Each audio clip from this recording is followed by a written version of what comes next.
Many life many masters, लेखक doctor Brian वीज।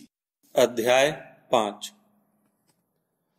हम अभी भी सत्र के मध्य में ही थे। कैथरीन अपनी विश्राम अवस्था को खत्म कर चुकी थी और उसने मंदिर के सामने वाली हरे रंग की प्रतिमाओं के बारे में बात करना शुरू कर दिया था। मैंने अपने आप को दीवा स्वप्न से बाहर लाया और उसको सुनने लगा। वह एक प्राचीन जीवन काल में थी, एशिया में किसी जगह, लेकिन मैं अभी भी मास्टरों के साथ था। अविश्वसनीय, मैंने मन ही मन सोचा। वह पूर्व जन्मों के बारे में बता रही थी, पुनर्जन्म के बारे में, और मास्टर के संदेशों की तुलना में यह चरम के विपरीत जैसा एहसास था। मुझे पहले ही बोध हो गया था, यद्यपि उसे अपना शरीर छोड़ने के पहले और मध्यावस्था में पहुंचने तक एक पूरे जीवन काल से गुजरना जरूरी होता था। वह सीधे इस अवस्था में नहीं पहुंच सकती थी और मास्टरों तक पहुंचने का केवल यही जरिया था। हरी प्रतिमाएं मंदिर की बड़ी इमारत के सामने हैं। वह धीमे से फुसफुसाई, यह शिखर और भूरे गोलों वाली एक इमारत है।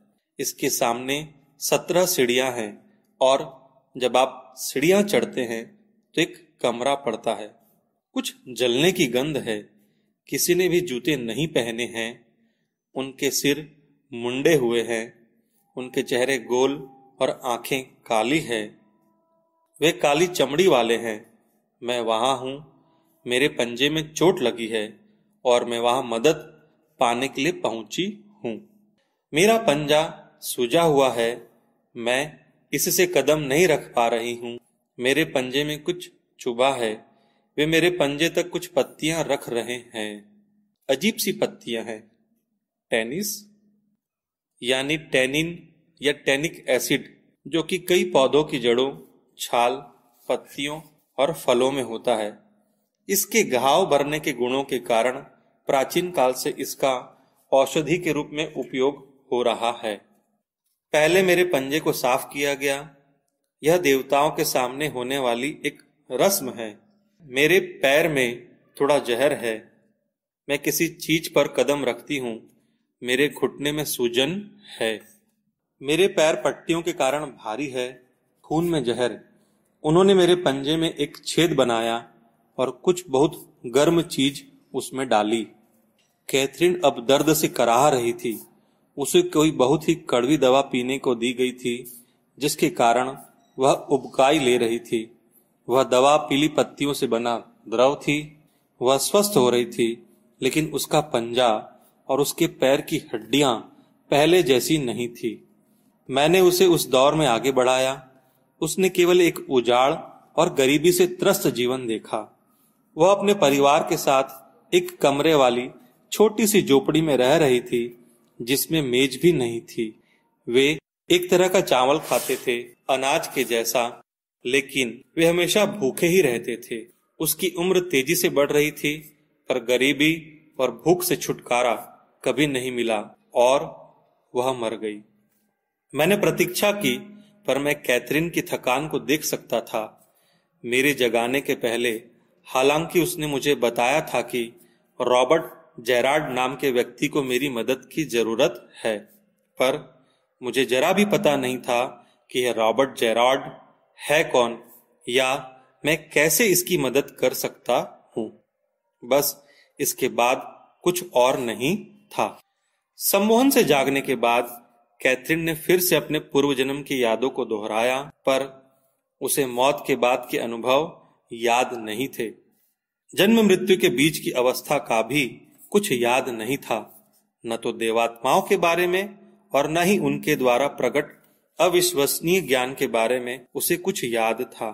मैंने उससे एक सवाल किया, कैथरीन, तुम्हारे लिए मास्टर या देवात्मा शब्द का क्या मतलब है? और उसने सोचा यह कोई गोल्फ टूर्नामेंट होगा। अब उसकी स्थिति में तेजी से सुधार आ रहा था, लेकिन अपने धर्म विज्ञान में उसे पुनर्जन्म की धारणा को संयोजित करने में अभी भी मुश्किल हो रही थी। इसलिए मैंने तय किया कि अभी उसे देवात्माओं के बारे में कुछ नहीं बताऊंगा। इसके अलावा मैं इस बात को लेकर भी पक्का नहीं था कि आप कैसे किसी को यह खबर सुनाएंगे कि वह एक अविश्वसनीय और विलक्षण रूप से समाधि माध्यम है, जो कि देवात्माओं से अनूठा और भावातीत ज्ञान प्रवाहित कर सकती है। अगले सत्र में मेरी पत्नी की मौजूदगी पर कैथरीन रजामंद थी। कैरोल एक सुशिक्षित और उच्च क्षमतावान मनोचिकित्सक सामाजिक कार्यकर्ता है और मैं इन अविश्वसनीय घटनाओं पर उसका नजरिया जानना चाहता था। अपने पिता और हमारे बेटे के बारे में कैथरीन ने जो बताया था, उसे जानने के बाद वह मेरी मदद के लिए उत्सुक थी। जब कैथरीन अपने पूर्व जन्मों के बारे में धीमे से बुदबुदाती थी, तो मुझे उसका बोला हर एक शब्द नोट करने में कोई मुश्किल नहीं होती थी, लेकिन देवात्माएं ज्यादा जोर से और जल्दी बोलती थी, इसलिए मैंने सब कुछ टेप में रिकॉर्ड करने का फैसला किया। एक सप्ताह के बाद कैथरीन अपने अगले सत्र के लिए आई। डर और बेचैनी घटने के साथ उसमें सुधार जारी था। उसमें रोगजनक सुधार निश्चित रूप से था, पर मैं इस बात को लेकर निश्चित नहीं था कि उसमें इतना ज्यादा सुधार क्यों है। उसे अरोंडा के रूप में डूबना याद था, जोहन के रूप में अपना गला काटा जाना, लूसिया के रूप में पानी से पैदा होने वाली बीमारी से पीड़ित होने के साथ अन्य भयानक और दर्दनाक घटनाएं उसे याद थी। वह अपने परिवार के अंदर दुष्कृत्य, गरीबी और गुलामी का अनुभव और दोबारा अनुभव भी कर चुकी थी। ये बात की घटनाएं प्रतिदिन के छोटे मानसिक आघात हमारी मनोस्थिति में घुस सकते हैं। उसमें आ रहे सुधार के पीछे दोनों ही तरह के पूर्व जीवन कालों को याद करना हो सकता है, लेकिन एक अन्य संभावना भी थी। क्या आध्यात्मिक अनुभव भी अपने आप में मददगार होते हैं? क्या यह ज्ञान की मौत वह नहीं जो लगती है, स्वस्थ होने की समझ को बढ़ाने में सहायक होने पर डरों को कम कर सकती है? क्या पूरी प्रक्रिया अपने आप में सिर्फ स्मृतियां न होकर निरोग होने का एक चरण है? कैथरीन की आत्मिक क्षमताएं बढ़ रही थी और वह पहले से ज्यादा अंतर्दृष्टि संपन्न हो गई थी। उसे स्टुअर्ट के साथ भी समस्याएं थी, लेकिन वह सोचती थी कि उसके साथ भी अच्छे ढंग से निभा लेगी। उसकी आंखों में तेज था, उसकी त्वचा में चमक थी। उसे सप्ताह के दौरान एक अजीब सा सपना आ रहा था। उसने सपने के बारे में बताया, लेकिन उसे सपने का केवल एक हिस्सा याद रह पाया था। उसके मुताबिक उसने देखा कि मछली का एक लाल पंख उसके हाथ में धंसा हुआ है। इसके बाद वो बहुत तेजी और आसानी से सम्मोहन अवस्था में चली गई। कुछ ही मिनटों में वह सम्मोहन के गहरे स्तर पर पहुंच गई थी। मैंने किसी तरह की खड़ी चट्टानें देखी। मैं एक चट्टान पर खड़ी नीचे देख रही हूं। मुझे जहाजों को देखना चाहिए, जो कि मेरा काम है। मैं कुछ नीला पहने हूं, एक नीले रंग की पैंट, छोटी पैंट, और उस पर अजीब से जूते, काले जूते, और उनमें बक्कल भी है। बक्कल वाले जूते बड़े ही अजीब है। मैं क्षितिज पर बहुत दूर तक देखती हूं, वहां कोई जहाज नहीं है। कैथरीन धीमे से फुसफुसाई। मैंने उससे उसके जीवन काल की महत्वपूर्ण घटनाओं वाले दौर में आगे बढ़ाया। हम बियर पी रहे हैं, तेज बियर। ये बहुत गहरे रंग की है। प्याले भी काफी मोटे हैं। वे पुराने हैं और उन्हें धातु के साथ जोड़ा गया है। इस जगह पर काफी बदबू भरी है और बहुत से लोग जमा हैं। यहाँ काफी शोर है। हर कोई बातें कर रहा है। बहुत शोर है। मैंने उससे पूछा कि क्या वह उसे नाम लेकर बुलाने वाले किसी व्यक्ति को सुन सकती है। क्रिश्चियन, मेरा नाम क्रिश्चियन है। वह फिर से एक पुरुष के रूप में थी। हमने अभी अभी एक तरह का मांस खाया और अब बियर पी रहे हैं। यह काली और कड़वे स्वाद वाली है। उन्होंने इसमें नमक डाला है। वह कोई वर्ष नहीं देख सकी। वे एक लड़ाई के बारे में बात कर रहे हैं, किसी बंदरगाह पर जहाजों की नाकाबंदी के बारे में। लेकिन मैं सुन नहीं सकती कि वह कहाँ है।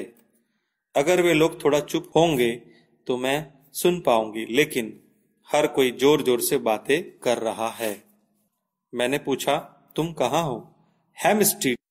हैमस्टीड स्वर के आधार पर वर्ण विन्यास। यह एक समुद्री बंदरगाह है। वेल्स में एक समुद्री बंदरगाह। ब्रिटेन के संबंध में लोग बातें कर रहे हैं। वह उस दौर में और आगे बढ़ी जब क्रिश्चियन जहाज पर था। मैं कुछ सूंघ सकती हूँ, कुछ जल रहा है। यह बदबू भयानक है। लकड़ी जल रही है, लेकिन कुछ और भी है। बदबू ने हमारी नाक को जला दिया है। थोड़ी दूर पर आग लगी है। किसी तरह के जहाज है, एक यात्री जहाज भी है। हम कुछ भर रहे हैं। हम किसी चीज में बारूद भर रहे हैं। कैथरीन उत्तेजित दिखाई दे रही थी। इस बारूद के साथ कुछ है, बहुत काला सा। यह हमारे हाथों में चिपक जाता है। हमें यह बहुत तेजी से करना है। जहाज के ऊपर एक हरा झंडा लगा है। झंडा गहरे रंग का है। यह हरा और पीला झंडा है। इस पर कोई मुकुट बना है जिसके ऊपर 3 शीर्ष निकले हैं। अचानक कैथरीन दर्द से मुंह बनाने लगी। वह पीड़ा की स्थिति में थी। वह बड़बड़ाई, मेरे हाथ में पीड़ा है, मेरे हाथ में दर्द है। वहां कोई धातु है, कोई गर्म धातु मेरे हाथ में है। वह मुझे जला रही है। ओह ओह। मुझे उसके सपने का वह हिस्सा याद आ गया और समझ आया कि उसके हाथ में लाल पंख के धसे होने के पीछे क्या रहस्य था। मैंने उस दर्द को रोका, लेकिन वह अभी भी कराह रही थी। फांस धातु की बनी है। जिस जहाज पर हम थे वह नष्ट हो गया है। बंदरगाह वाली जगह उन्होंने आग पर काबू पा लिया है। बहुत से लोग मर गए हैं। बहुत से। मैं बच गई हूं। केवल मेरा हाथ जख्मी है, लेकिन वह भी समय के साथ ठीक हो जाएगा। मैंने उसे उस दौर में और आगे बढ़ाया ताकि वह आने वाली महत्वपूर्ण घटनाएं देख सके। मैंने किसी तरह का छापाखाना देखा। ब्लॉक और स्याही से कुछ छप रहा है। वे लोग किताबें छाप रहे हैं और उन्हें जिल्द कर रहे हैं। किताबों पर चमड़े के कवर हैं और एक डोरी उन्हें गुथे हुए हैं, चमड़े की डोरी। मैं एक लाल किताब देखती हूँ। यह किसी इतिहास के बारे में है। मैं उसका शीर्षक नहीं देख पाई। उन्होंने छपाई अभी बंद नहीं की है। वे किताबें बहुत कमाल की है। उनके कवर बहुत मुलायम है, चमड़े से बने हैं। वे बहुत बेहतरीन किताबें हैं। वे हमें ज्ञान देती है। निश्चित रूप से क्रिश्चियन को किताबें देखने और उन्हें छूने में मजा आ रहा था और उसे इस तरह से ज्ञान की क्षमता का कुछ बोध हो रहा था। यद्यपि बावजूद इसके वह बहुत हद तक अशिक्षित दिखाई पड़ता था। मैंने क्रिश्चियन को उसके जीवन के अंतिम दिन की ओर आगे बढ़ाया। मैं एक नदी पर पुल देख रही हूँ। मैं एक बूढ़ा आदमी हूँ, बहुत बूढ़ा। मुझे चलने में मुश्किल हो रही है। मैं पुल के ऊपर चल रहा हूँ। दूसरी ओर जाने के लिए मुझे सीने में दर्द महसूस हुआ। दबाव, दर्दनाक दबाव। मेरे सीने में दर्द है। ओह। कैथरीन दर्द से भरी आवाजें निकाल रही थी और वैसा ही हृदयाघात अनुभव कर रही थी जैसा क्रिश्चियन को पुल पर आया था। उसकी सांस बहुत तेज और उथली थी। उसका चेहरा और गर्दन पसीने से लथपथ हो गए थे। उसे खांसी आ रही थी और वह हवा पाने के लिए तड़प रही थी। मैं चिंतित हो उठा था। क्या पूर्व जन्म के हृदयाघात को इस जन्म में अनुभव करना खतरनाक नहीं था? यह एक नया क्षेत्र था। कोई इसका जवाब नहीं जानता था। आखिरकार क्रिश्चियन मर गया। कैथरीन अब शांति से पलंग पर लेटी हुई थी। उसकी सांस भी गहरी और सामान्य हो रही थी। मैं भी गहरा सुकून महसूस कर रहा था। मैं मुक्ति महसूस कर रही हूँ। मुक्ति। कैथरीन बड़े अच्छे ढंग से फुसफुसाई। मैं बस अंधेरे में तैर रही हूँ, सिर्फ तैर रही हूँ। यहाँ आसपास रोशनी है और आत्माएं, दूसरे लोग। मैंने उससे पूछा, क्या अभी अभी खत्म हुए क्रिश्चियन के जीवन काल के बारे में कोई विचार है? मुझे ज्यादा दयालु होना चाहिए था, लेकिन मैं नहीं थी। मैं लोगों के मेरे साथ किए गए गलत कामों को माफ नहीं कर सकती थी और मुझे ऐसा करना चाहिए था। मैं गलतियों को माफ नहीं कर पाई थी। मैंने उन्हें अंदर पकड़े रखा और कई सालों के लिए संभाले रखा। मैंने आंखें देखी, आंखें, आंखें, मैंने दोहराया कुछ भापते हुए। किस तरह की आंखें? देवात्मा की आंखें, कैथरीन फुसफुसाई। पर मुझे प्रतीक्षा करनी होगी। मुझे सोचने के लिए कई चीजें हैं। तनाव भरी खामोशी में कई मिनट बीत गए। तुम कैसे जानोगी कि वे तैयार हैं? लंबी खामोशी तोड़ते हुए मैंने थोड़ी उम्मीद के साथ पूछा। वे मुझे बुलाएंगे? उसने जवाब दिया। कई मिनट और बीत गए। तब अचानक वह अपना सिर एक ओर से दूसरी ओर घुमाने लगी और उसकी आवाज मोटी और कठोर हो गई।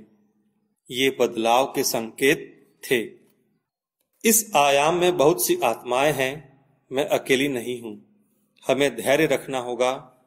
यह कुछ ऐसा था जो मैंने कभी जाना नहीं था। यहाँ कई आयाम है। क्या उसके कई पुनर्जन्म हो चुके थे? मैंने उससे पूछा कि क्या वह यहाँ पहले आ चुकी है? मैं अलग अलग समय पर अलग अलग लोकों में होती हूँ। हर एक उच्च चेतना वाला स्तर होता है। हम किस लोक पर जाएंगे यह इस बात पर निर्भर करता है कि अब तक हम कितनी उन्नति कर चुके हैं। वह फिर से चुप हो गई थी। मैंने पूछा कि उसे उन्नति के लिए क्या सबक सीखना होता है। उसने तुरंत जवाब दिया, हमें दूसरे लोगों के साथ अपने ज्ञान को बांटना होगा। हम सभी में उपयोग में आने वाली योग्यताओं से कहीं ज्यादा क्षमता है। हम में से कुछ उन्हें दूसरों की अपेक्षा जल्दी ढूंढ लेते हैं। इसका मतलब यह है कि इस स्थान पर आने से पहले आपको कमियां जांच लेनी चाहिए। यदि आप ऐसा नहीं करते हैं तो आपको उन्हें अपने साथ दूसरे जीवन में ले जाना पड़ेगा। केवल हम ही अपने आप को उनसे मुक्त कर सकते हैं। उन बुरी आदतों से जो कि हमने शरीर रूपी अवस्था में जमा की होती है। देवात्माएं इस मामले में हमारे लिए कुछ नहीं कर सकती। यदि आप संघर्ष करने के बावजूद खुद को मुक्त नहीं कर पाते, तब आपको उन आदतों को दूसरे जीवन में ले जाना पड़ता है। और केवल जब आप निश्चय कर लेते हैं कि अब आप बाहरी समस्याओं से संघर्ष में निपुण हो गए हैं, तो आपको उन्हें अगले जीवन में आगे और नहीं ले जाना पड़ता है। हमें यह भी सीखना चाहिए कि सिर्फ उन लोगों के पास न जाएं जिनका स्पंदन हमारे समान है। अपने ही समान स्तर वाले किसी अन्य व्यक्ति की ओर झुकाव एक सामान्य एहसास है, लेकिन यह गलत भी है। आपको उन लोगों तक भी पहुंचना चाहिए जिनके स्पंदन ठीक नहीं है आपके साथ। यह महत्वपूर्ण है ऐसे लोगों की मदद के लिए। हमें अंतर्ज्ञान की शक्ति दी गई है जिसको हमें मानना चाहिए, न कि विरोध की कोशिश। जो लोग विरोध करते हैं वे खतरे में पड़ जाते हैं। हमें हर एक लोक से समान शक्तियों के साथ वापस नहीं भेजा जाता। हम में से कुछ दूसरों की तुलना में ज्यादा ताकतवर होते हैं क्योंकि उन्होंने उसे किसी अन्य समय में उपार्जित किया होता है। इसीलिए सभी लोगों को समान रूप से नहीं रचा गया है, लेकिन अंततः हम सभी एक ऐसे बिंदु पर पहुंचेंगे जहां हम सभी समान होंगे। कैथरीन ने विराम लिया। मैं जानता था कि ये विचार उसके नहीं है। उसकी भौतिकी या तत्व विज्ञान से जुड़ी कोई पृष्ठभूमि नहीं है। वह लोक लोकांतरों और आयामों व स्पंदनों के बारे में कुछ नहीं जानती। लेकिन इन सब से परे इस उच्चारण के शब्दों व विचारों की सुंदरता, दार्शनिक निहितार्थ, सभी कुछ कैथरीन की क्षमताओं के परे थे। उसने कभी भी इस तरह से सारगर्भित कवितामय ढंग से बात नहीं की थी। मैं महसूस कर सकता था कि कोई बड़ी ताकत है जो उसके दिमाग और स्वर कंठ से संघर्ष कर इन विचारों को शब्दों में रूपांतरित कर रही है, जिससे कि मैं उन्हें समझ सकूं। नहीं, यह कैथरीन नहीं थी। उसकी आवाज में एक सपनीला सुर था।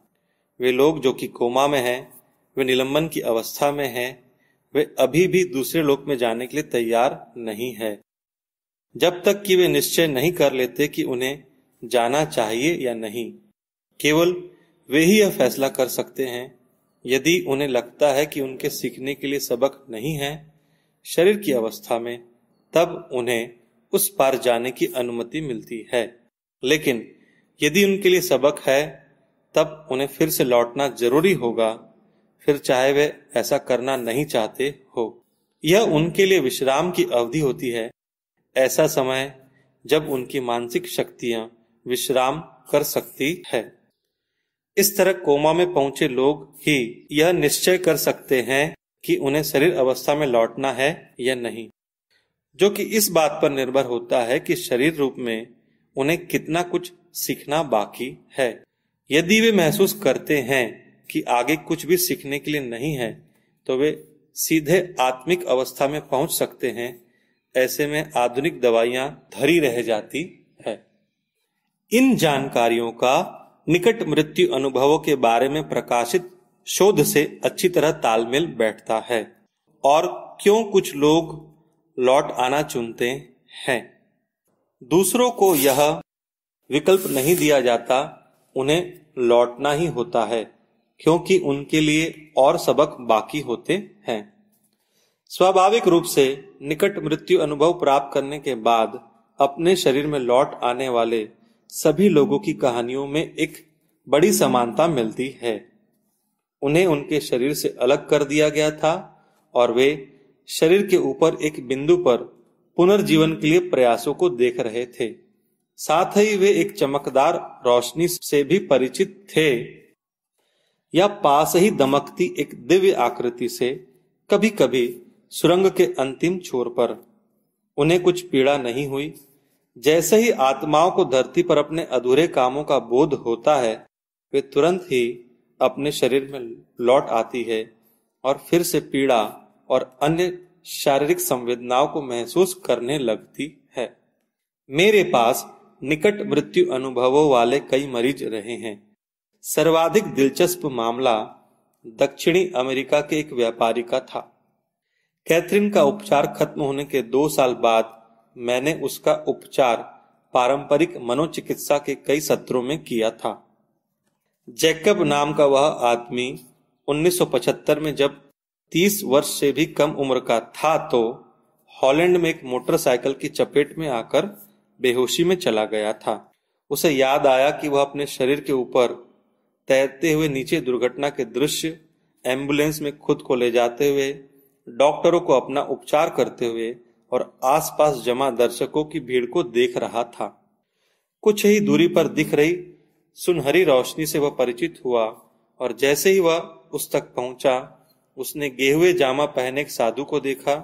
उस साधु ने जैकब से कहा कि अभी उसके मरने का समय नहीं आया है, उसे फिर से अपने शरीर में लौटना होगा। जैकब ने उस साधु की शक्ति और बुद्धि को महसूस किया। उसने जैकब के भविष्य की कई घटनाओं के बारे में बताया और वे बाद में घटित भी हुई।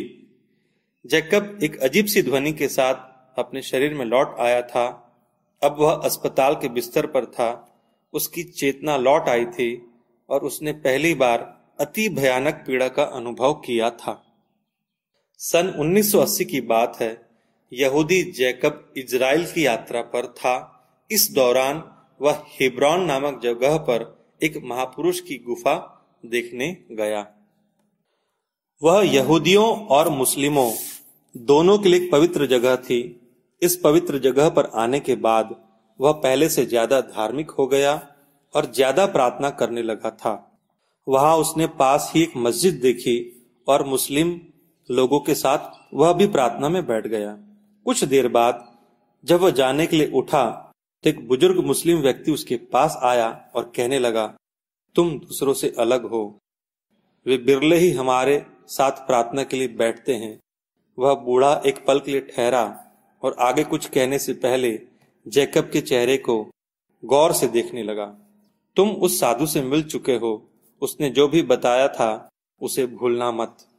उस दुर्घटना के 5 साल बाद और उस जगह से हजारों मील दूर एक बूढ़ा आदमी जानता था कि जैकब और साधु की मुलाकात हुई थी। एक ऐसी मुलाकात जो तब हुई थी जबकि खुद जैकब को होश नहीं था। इधर मेरे ऑफिस में कैथरीन के ताजा खुलासों पर चिंतन करता हुआ मैं चकित था कि कैसे हमारे आदि पूर्वजों ने इस तर्क को सोच लिया था कि सभी इंसान समान रूप से रचे नहीं गए हैं। सभी लोग गुणों, योग्यताओं और उन शक्तियों के साथ जन्म लेते हैं जो दूसरे जीवन कालों में अर्जित की गई है, लेकिन अंततः हम एक ऐसे स्थान पर पहुंचते हैं जहां हम सभी समान हो जाते हैं। मुझे संदेह है कि यह स्थान कई कई जीवन काल दूर था। मैंने युवा मोजार्ट, मशहूर संगीतकार के बारे में सोचा और उसके बचपन के अविश्वसनीय गुणों का ख्याल किया। क्या उसका मामला भी पूर्व जन्म की योग्यताओं को पाने जैसा था? ऐसा लगता है कि हम ऋणों के साथ साथ अपने गुणों को भी साथ ले जाते हैं। मैंने इस बारे में सोचा कि कैसे लोग अपने जैसे लोगों के समूहों को एक साथ लाना चाहते हैं और अक्सर बाहरी लोगों से डरते हैं। यही पूर्व धारणाओं और सामूहिक घृणा की जड़ है। हमें यह भी सीखना होगा कि सिर्फ ऐसे लोगों के साथ नहीं जाना चाहिए जिनका और हमारा स्पंदन समान हो। ऐसे अन्य लोगों की मदद करने के लिए मैं उसके शब्दों में आध्यात्मिक सच्चाइयों को महसूस कर सकता था। मुझे वापस आना चाहिए, कैथरीन फिर से बोली। मुझे वापस आना चाहिए, लेकिन मैं इस स्थिति में कुछ और जानना सुनना चाहता था। मैंने पूछा कि रॉबर्ट जेरार्ड कौन था। पिछले सत्र में उसका नाम लेते हुए कैथरीन ने कहा था कि उसे मेरी मदद की जरूरत है। मैं नहीं जानती, वह किसी और लोक पर हो सकता है, इस पर नहीं है। ऐसा लगा कि वह उसे खोज नहीं पाई। केवल तभी जब वह चाहे, केवल तभी जब वह मुझ तक पहुंचने का निश्चय करे, वह बुदबुदाई। वह मुझे संदेश भेजेगा, उसे आपकी मदद की जरूरत है। मैं अभी भी समझ नहीं पाया था कि मैं कैसे एक अनजान की मदद कर सकता हूं। मैं नहीं जानती, कैथरीन ने जवाब दिया, लेकिन वह आप ही हो जिसे सिखाया जाना है, मैं नहीं। यह बड़ा दिलचस्प था। क्या यह मेरे लिए उपयोगी था? क्या मैं कुछ सीखकर रॉबर्ट जेरार्ड की मदद करने वाला था, जबकि हमने उसके बारे में कुछ सुना नहीं था? मुझे जाना ही होगा, उसने दोहराया। मुझे पहले रोशनी में जाना होगा। अचानक वो भयभीत हो उठी। ओह ओह, मैं बहुत देर से झिझक रही थी क्योंकि मैं उलझन में थी। तो अब मुझे फिर से प्रतीक्षा करनी होगी। अब जबकि वह प्रतीक्षा कर रही थी तो मैंने उससे पूछा कि वह क्या देख और महसूस कर रही है। केवल अन्य आत्माएं, दूसरे देवदूत, वे भी प्रतीक्षा कर रहे हैं। मैंने पूछा कि उसकी प्रतीक्षा के दौरान कुछ ऐसा है जिससे हम कुछ सीख सके? क्या तुम बता सकती हो कि हमें और क्या जानना चाहिए? मैंने पूछा। मुझे यह बताने वे देवात्माएं यहाँ नहीं हैं, उसने जवाब दिया। हैरानी की बात थी, यदि उसे सुनने के लिए वे देवात्माएं वहां नहीं थी तो फिर कैथरीन स्वयं स्वतंत्र रूप से यह ज्ञान नहीं दे सकती थी। मैं यहाँ पर बहुत बेचैन हूँ। मैं जाना चाहती हूँ। जब उचित समय आएगा मुझे जाना ही होगा। फिर कई मिनट खामोशी से बीत गए। आखिरकार सही समय आ पहुंचा। वह एक अन्य जीवन काल में जा पहुंची। मैंने सेब के पेड़ देखे हैं और एक घर भी, एक सफेद घर। मैं उस घर में रहती हूँ। सेब सड़े हुए हैं, उनमें कीड़े हैं, कीड़े खाने के लिए अच्छे नहीं। वहां एक झूला है, पेड़ पर लटका एक झूला। मैंने कहा कि वह खुद को देखें। मेरे बाल हल्के हैं, बाल भूरे हैं। मैं 5 साल की हूं। मेरा नाम कैथरीन है। मैं आश्चर्य से भर उठा। वह अपने वर्तमान जीवन काल में प्रवेश कर गई थी। वह 5 साल की उम्र वाली कैथरीन थी, लेकिन वह वहां तक किसी कारण से पहुंची थी। कैथरीन, क्या वहां कुछ हो रहा है? मैंने पूछा। मेरे पिता हम पर गुस्सा हैं क्योंकि हमें घर से बाहर नहीं होना चाहिए था। वे मुझे छड़ी से मार रहे हैं। छड़ी बहुत भारी है, इससे चोट लगती है। मैं डर गई हूं। वह चीख रही थी, एक बच्चे की तरह से बोल रही थी। उनका हाथ तब तक नहीं रुका जब तक कि उन्होंने जी भरकर हमें पीट नहीं लिया। वे हमारे साथ ऐसा क्यों करते हैं? वे इतने नीच क्यों हैं? मैंने उससे कहा कि वह अपनी जिंदगी को ऊंचे मायनों में देखे और फिर अपने सवालों का जवाब खुद ही दे।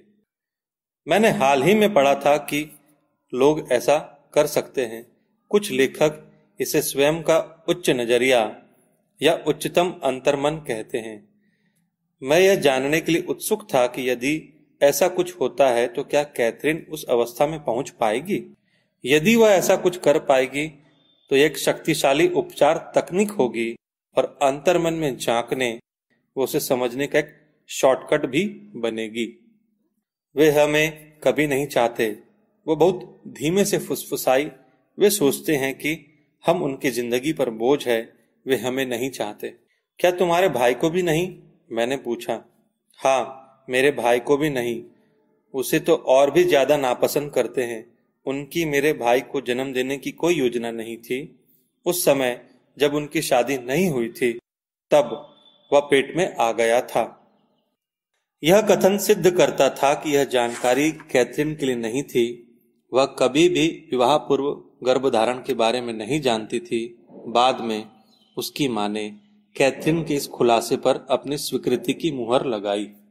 यद्यपि एक जीवन काल का वर्णन कर रही कैथरीन की समझ और उसका जीवन को लेकर नजरिया मध्यावस्था या आध्यात्मिक अवस्था तक सीमित था, किसी तरह यह उसके दिमाग का एक उच्च हिस्सा था, एक तरह की परम चेतना था। हालांकि यह उच्च व्यक्तित्व था जिसे अन्य लोगों ने बताया था। यद्यपि देवताओं और उनके दिव्य ज्ञान के संपर्क में न होने के बावजूद वह एक परम चेतन अवस्था में गहन अंतर्दृष्टि और जानकारियां समेटे थी, जैसे कि उसके भाई का गर्भ में आना। चेतन कैथरीन जब जागृत होती थी तो ज्यादा बेचैन और खुद में सिमटी नजर आती थी, बहुत हद तक सरल और तुलनात्मक रूप से सतही। वह इस परम चेतन अवस्था में स्वयं नहीं पहुंच सकती थी। मैं आश्चर्यचकित था कि कैसे पूर्व और पश्चिमी धर्मों के पैगंबर और विद्वान इस परम चेतन अवस्था का इस्तेमाल अपने ज्ञान और बुद्धि को बढ़ाने में किया करते थे। यदि ऐसा था तो हम सभी में ऐसा करने की क्षमता होगी। इसके लिए हम सभी में यह परम चेतन अवस्था होना जरूरी है। मनोविश्लेषक कार्ल जुंग चेतना के भिन्न भिन्न स्तरों के बारे में जानते थे। उन्होंने समग्र अचेतन के बारे में भी लिखा है। यह अवस्था कैथरीन की परम चैतन्य अवस्था के ही समान होती है। मैं कैथरीन की वर्तमान अवस्था, जागृत प्रज्ञा और उसके समाधि स्तर के परम चैतन्य दिमाग के बीच बनी इस न पार की जा सकने वाली खाई के कारण बहुत अधिक हताश हो चुका था। जब वह सम्मोहन में होती थी तो मैं परम चैतन्य स्तर पर उसके साथ हैरान करने वाली दार्शनिक बातचीत कर सकता था, पर जब वह जगी होती थी तो उसे दर्शन शास्त्र या उससे जुड़े मामलों में कोई दिलचस्पी नहीं होती थी। वह अपने अंदर की प्रतिभा से अनजान रोजमर्रा के जीवन के विस्तार में ही जी रही थी। इसी बीच उसके पिता उसे परेशान करने लगे और कई ऐसे कारण थे जो स्पष्ट हो रहे थे। कई सबक हैं जो उन्हें सीखना बाकी है। मैंने सवालिया अंदाज में कहा। हाँ, इसलिए वह ऐसा करते हैं। मैंने उससे पूछा, क्या उसे पता है कि उन्हें क्या सीखना है? इस ज्ञान के बारे में मुझे बताया नहीं गया।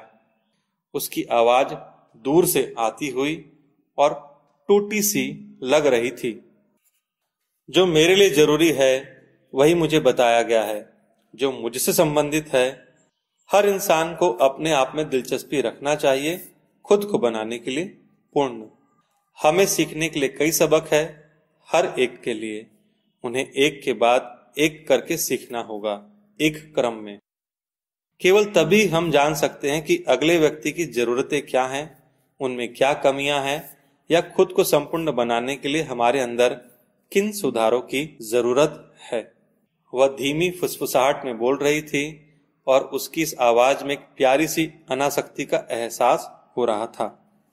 जब कैथरीन फिर से बोलने लगी तो उसकी बच्चों जैसी आवाज लौट आई। वे मुझे बीमार बना रहे हैं, मुझे वह चीज खिलाई जा रही है जिसे मैं खाना नहीं चाहती। यह किसी तरह का खाना है, सलाद, प्याज से बना हुआ जिससे मुझे नफरत है। वे जोर डाल रहे हैं कि मैं उसे खा लूं, जबकि उन्हें पता है कि मैं बीमार पड़ जाऊंगी, पर उन्हें कोई परवाह नहीं है। कैथरीन उबकाइयां ले रही थी, वह सांस के लिए छटपटा रही थी। मैंने उसे सलाह दी कि वह जीवन को ऊंचे परिदृश्य में देखे, जिससे कि उसे समझ आ सके कि उसके पिता इस तरह का व्यवहार क्यों कर रहे हैं। कैथरीन चिड़चिड़ाहट के साथ फुसफुसा रही थी। ऐसा करके वे अपने अंदर की रिक्तता को भरते हैं। वे मुझसे नफरत करते हैं क्योंकि उन्होंने ऐसे कर्म किए हैं। मुझसे उनकी नफरत इसलिए है और वे अपने आप से भी नफरत करते हैं। मैं उस दुष्कृत्य हादसे को कभी भूल गया था जब वह 3 साल की थी, इसलिए वे मुझे सजा देंगे। मैंने उन्हें ऐसा करने के लिए कुछ किया है। वह केवल 3 साल की थी और उसके पिता शराब पिए थे। वह इस अपराध बोध को तभी से अपने मन की गहराई में पाले हुए थी। मैंने वजह को स्पष्ट करते हुए कहा, तुम सिर्फ एक बच्ची थी, तुम्हें अब इस अपराध बोध से मुक्त हो जाना चाहिए। उस समय तुम कुछ नहीं कर सकती थी। एक 3 साल का बच्चा क्या कर सकता है? गलती करने वाली तुम नहीं, तुम्हारे पिता थे। उसके बाद से वे मुझसे नफरत करने लगे थे। वह नरमी से बोली, मैं उन्हें पहले भी जानती थी, लेकिन मैं अब उस जानकारी को समझ नहीं सकी थी।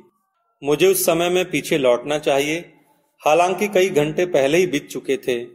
मैं उसके पुराने संबंधों की ओर लौटना चाहता था। मैंने उसे विस्तार से निर्देश दिए। तुम एक गहन अवस्था में हो। कुछ ही पलों में मैं 3 से 1 तक उल्टी गिनती गिनना शुरू करूंगा। इसके बाद तुम एक और गहरी समाधि में चली जाओगी और खुद को पूर्ण सुरक्षित महसूस करोगी। तुम्हारा दिमाग अतीत में लौटने के लिए स्वतंत्र होगा, उस अतीत में जहां से तुम्हारे पिता का संबंध तुम्हारे वर्तमान जीवन से शुरू होता है।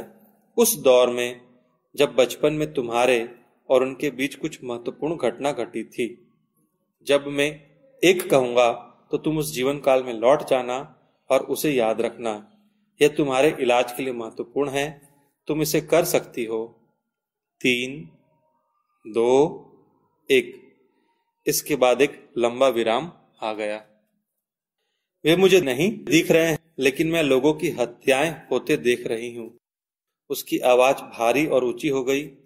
हमें लोगों की जिंदगियों को अकस्मात रोकने का कोई अधिकार नहीं है, जब तक कि वे अपने कर्म को जी नहीं लेते, और हम ऐसा कर रहे हैं। हमें कोई अधिकार नहीं है। यदि हम उन्हें जीवन में रोके रखते हैं तो उन्हें अत्यधिक प्रतिकार सहना पड़ेगा। जब वे मरते हैं और अगले आयाम में जाते हैं तो उन्हें वहां भोगना होता है। वे अत्यधिक बेचैनी से भरी अवस्था में छोड़ दिए जाते हैं। उन्हें जरा भी शांति नहीं मिलती और फिर उन्हें वापस भेज दिया जाता है, पर उनके जीवन बहुत कठिन हो जाते हैं और उन्हें उन लोगों के साथ साझा करना पड़ता है जिनके विरुद्ध उन्होंने कभी कोई अन्याय किया था। वे इन लोगों की जिंदगियों को रोक रहे हैं और उन्हें ऐसा करने का कोई अधिकार नहीं है। उन्हें केवल ईश्वर दंड दे सकता है, हम नहीं। उन्हें दंड अवश्य दिया जाएगा। मौन विराम में 1 मिनट बीत गया। वे जा चुके हैं। वह फुसफुसाई, देवात्माओं ने हमें आज एक और संदेश दिया था, सशक्त और स्पष्ट। कोई फर्क नहीं पड़ता कैसी भी परिस्थितियां हो, हम मारने के लिए नहीं हैं। दंड केवल ईश्वर ही दे सकता है। कैथरीन थक चुकी थी। मैंने उसके पिता के साथ पूर्व जन्म का रिश्ता ढूंढने के अपने कार्यक्रम को आगे बढ़ाया और उसे सम्मोहन से बाहर ले आया। उसे छोटी सी कैथरीन और क्रिश्चियन के रूप में अपने पुनर्जन्म के अलावा कुछ और याद नहीं था। वह बहुत पस्त हो चुकी थी, फिर भी शांतचित्त और सुकून भरी लग रही थी, जैसे कि उस पर पड़ा कोई भारी बोझ हट गया हो। मेरी आंखें कैरॉल से मिली। हम दोनों भी थक गए थे। हर एक शब्द से जूझते हुए हमने कंपकपी झेली थी और पसीने में लथपथ भी हुए थे। हमने एक अविश्वसनीय अनुभव बांटा था।